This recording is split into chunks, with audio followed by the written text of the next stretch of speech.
अस्सलामुअलैकुम to all of my friends. तो हम आज जो है वो MCM 301 के शॉर्ट नोट्स कर रहे हैं, लेक्चर नंबर 23 से लेकर 32 तक। ठीक है, तो इसमें सबसे पहले विजुअल एड्स है। विजुअल एड्स क्या करता है? Improve quality and impact of your oral presentation. जो आपकी ओरल प्रेजेंटेशन होती है उसमें उसकी क्वालिटी को इम्प्रूव कर देता है और उसका जो तासुर होता है, उसका जो इम्पैक्ट पड़ना होता है उसको इम्प्रूव कर देता है। इसके अलावा इसकी टाइप्स हैं। टाइप्स क्या हैं? Types of visual aids. सबसे पहले आती है computer based presentation. Computer based presentation क्या होती है? रियल टाइम भी हो सकती है और प्रिपेयर्ड इन एडवांस भी हो सकती है। रियल टाइम मतलब कि लाइव जो हम कर रहे होते हैं, और प्रिपेयर्ड इन एडवांस मतलब कि हम पहले से वीडियोस वगैरह या जो भी बना के रख सकते हैं, बाद में उसको पेश कर सकते हैं। ठीक है, उसके बाद नेक्स्ट है हमारे पास वीडियो। जो हमारी विजुअल एड होती है उसमें हम वीडियो क्लिप्स को यूज़ करते हुए प्रेजेंटेशन बनाते हैं। नेक्स्ट हमारे पास है हैंडआउट्स। हैंडआउट्स क्या होता है? हम एक समरी होती है हमारी प्रेजेंटेशन की। 35 मिलीमीटर स्लाइड्स हैं। 35 मिलीमीटर स्लाइड्स क्या होती हैं? जैसे हमारे लेक्चर्स की स्लाइड्स होती हैं। नेक्स्ट है वाइट बोर्ड। वाइट बोर्ड क्या होता है कि हम उस पर मार्कर को यूज़ करते हुए अपनी प्रेजेंटेशन को बना सकते हैं।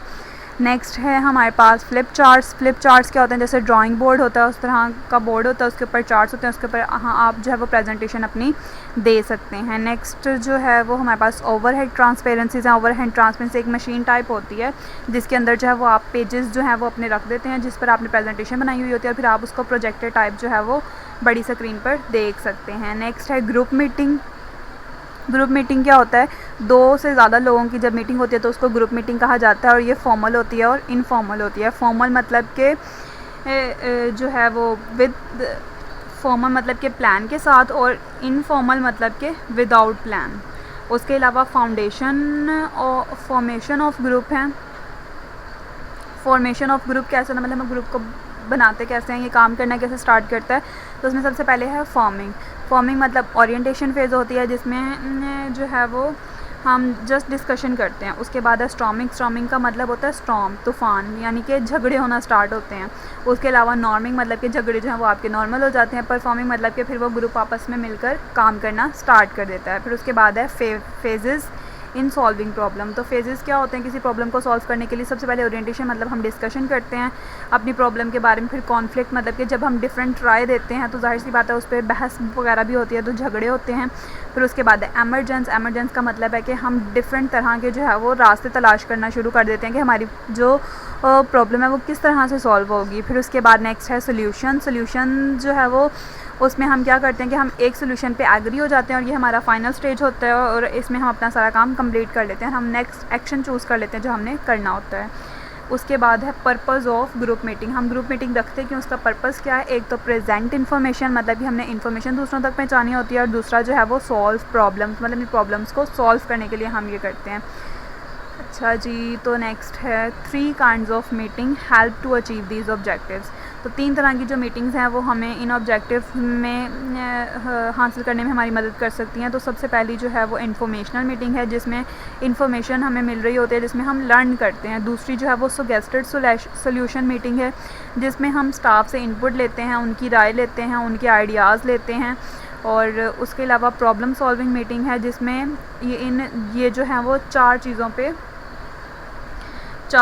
चीज़ों को लिया जाता है। सबसे पहले प्रॉब्लम बताई जाती है, फिर डिफरेंट तरह के सॉल्यूशंस उसके बताए जाते हैं, फिर उसमें से किसी एक को चूज़ कर लिया जाता है और उसका बेनिफिट बताया जाता है, और फिर उसके बाद एक्शन जो है वो लिया जाता है। उसके बाद ग्रुप डिसीजन मेकिंग है। ग्रुप डिसीजन मेकिंग मतलब कि ग्रुप में जो डिसीजन लिए जाते हैं वो किस तरह से लिए जाते हैं। इसके 2 तरीके हैं, एक है स्टैंडर्ड एजेंडा और दूसरा है ब्रेनस्टॉर्मिंग। तो जो स्टैंडर्ड एजेंडा है उसमें एक जो है वो स्टेप्स होते हैं, स्पेसिफिक स्टेप होते हैं जिनको आप कंप्लीट करते करते जो है वो अपना डिसीजन ले लेते हैं। और ब्रेनस्टॉर्मिंग में कोई स्टेप नहीं होता, कोई रूल्स नहीं होते, आप जस्ट एक साथ बैठते हैं, ग्रुप मीटिंग जैसे कर रहे होते हैं, तो वैसे आप अपनी राय देते हैं और जो आपको अच्छा लगता है आप उसको चूज़ कर लेते हैं और देन आप एक्शन करते हैं।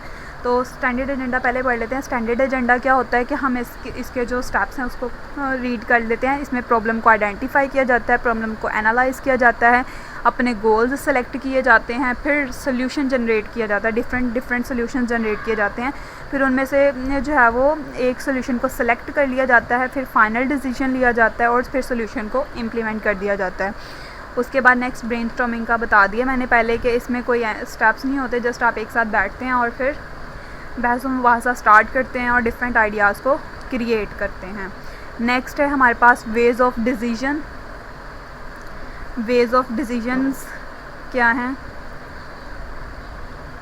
ठीक है।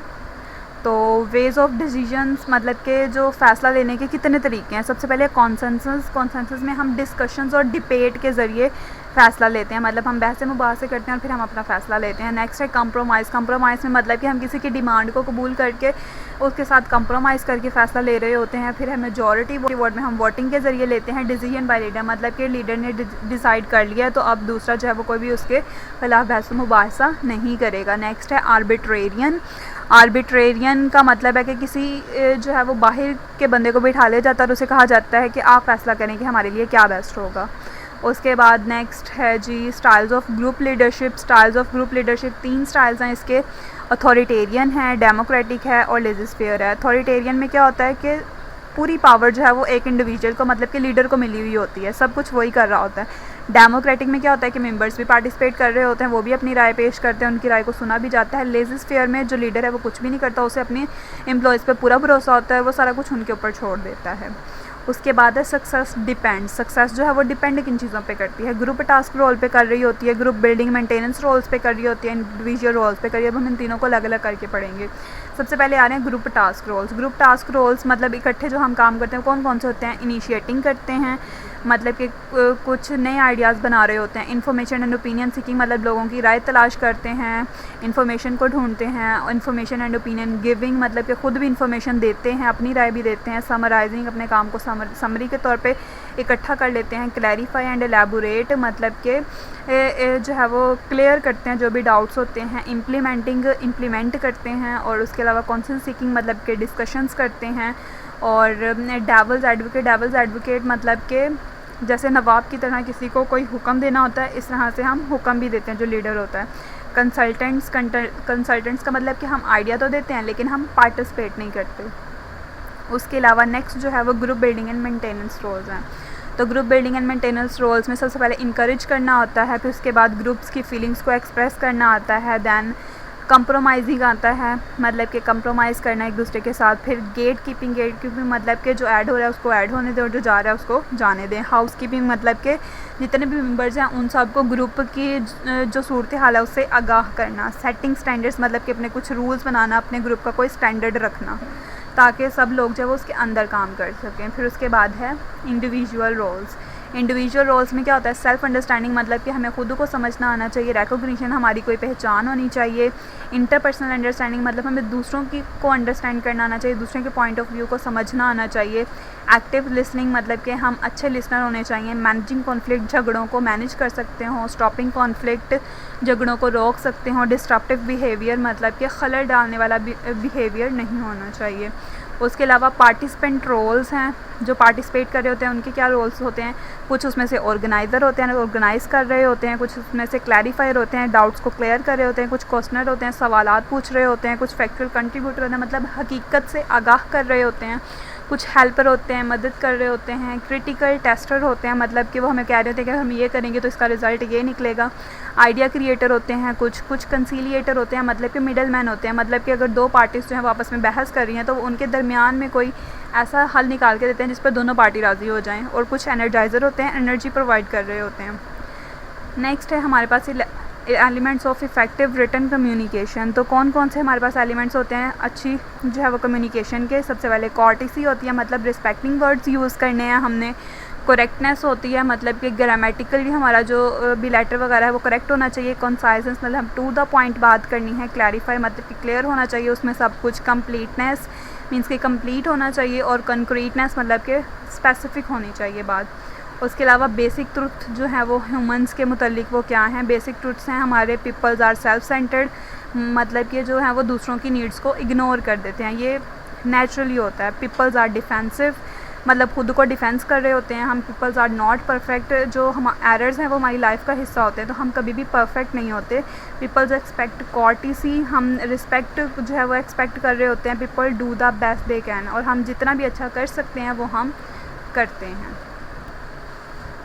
ओके तो नेक्स्ट है हमारा गाइडलाइंस फॉर कॉर्टियस राइटिंग, मतलब कि रिस्पेक्टिंग वर्ड्स जो हमने कहा था यूज़ करने हैं, तो ऐसी राइटिंग के लिए हमारी गाइडलाइंस क्या हैं। तो गाइडलाइंस ये हैं कि exclude irritating expressions, irritating expressions जो है वो हम शामिल ना करें, मतलब बुरे अल्फाज शामिल ना करें। इंक्लूड मीनिंगफुल अपॉलॉजीज़, जैसे कि प्लीज़ और मेहरबानी वगैरह, इस तरह के वर्ड्स जो हैं वो अपॉलॉजीज़ हम शामिल करें। इसके अलावा include courteous wording, respecting words use करें। रिस्पॉन्ड इन टाइमली मैनर, मतलब कि टाइम पर हम उसका रिस्पॉन्ड करें, रिप्लाई करें, पॉजिटिव वर्डिंग यूज़ करें। और उसके अलावा जो बायास फ्री लैंग्वेज है, मतलब कि जिसमें किसी की इंसल्ट ना हो रही हो, इस तरह की लैंग्वेज यूज़ करें। अब इसमें 3 तरह की उसने टाइप्स बताई हुई हैं। एक तो अवॉइड जेंडर बियास, मतलब कि ऐसी लैंग्वेज नहीं यूज़ करनी चाहिए जिसमें किसी भी जो है वो लड़का या लड़की की इंसल्ट हो रही हो या किसी को कोई प्राउड फील करवा रहा हो।